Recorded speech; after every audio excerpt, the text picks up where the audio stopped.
અમદાવાદમાંથી સમાચાર મળી આવ્યા છે। અમદાવાદ જિલ્લાના સાણંદ તાલુકાના વરોચનગર ગામે આજે આરોગ્ય માટે સરાહની પહેલ હાથ ધરવામાં આવી હતી। પ્રિસ્ટીન આઈ કેર દ્વારા પ્રાથમિક શાળા નંબર 1 ખાતે આંખ અને દાંતના રોગો માટે મફત નિદાન કેમ્પનું આયોજન કરવામાં આવ્યું હતું। સવારથી જ મોટી સંખ્યામાં ગ્રામજનો કેમ્પમાં ઉપસ્થિત રહ્યા હતા। આંખના નિષ્ણાત ડોક્ટર સોનલ સૂરીએ મોતિયા, પ્રેસબાયોપિયા અને બાળકોમાં નજરના નંબર સહિતની તપાસ કરી હતી, જેમાં 300 થી વધુ લોકોએ લાભ લીધો। જ્યારે દાંતના નિષ્ણાત ડોક્ટર નિધિ મહેશ જૈન અને ડોક્ટર મેલોની શાહે રૂટ કેનલ અને ફિલિંગ દાંત કાઢવા અને પેઢાના રોગોને નિદાન અને માર્ગદર્શન આપ્યું હતું। અમદાવાદ જિલ્લાના સાણંદ તાલુકાના વિરોચનનગર ગામે આજ રોજ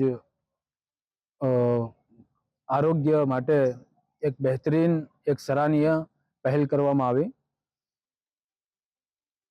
સ્કિન આઈ કેર તરફથી દાંત અને આંખના નિષ્ણાંત ડોક્ટરો દ્વારા આજ રોજ વિરોચનનગર મકામે પ્રાથમિક શાળા નંબર 1 ના અંદર ફ્રી મેડિકલ ચેકઅપ કેમ્પ રાખવામાં આવ્યો હતો, જેમાં ગામના મોટી સંખ્યામાં લોકો ઉપસ્થિત રહ્યા હતા અને આંખના નિષ્ણાંત ડોક્ટર સોનલ સોરી દ્વારા આંખના મોતિયા અને આંખનો નંબરના ચેકઅપ તપાસ કરી લોકોને માર્ગદર્શન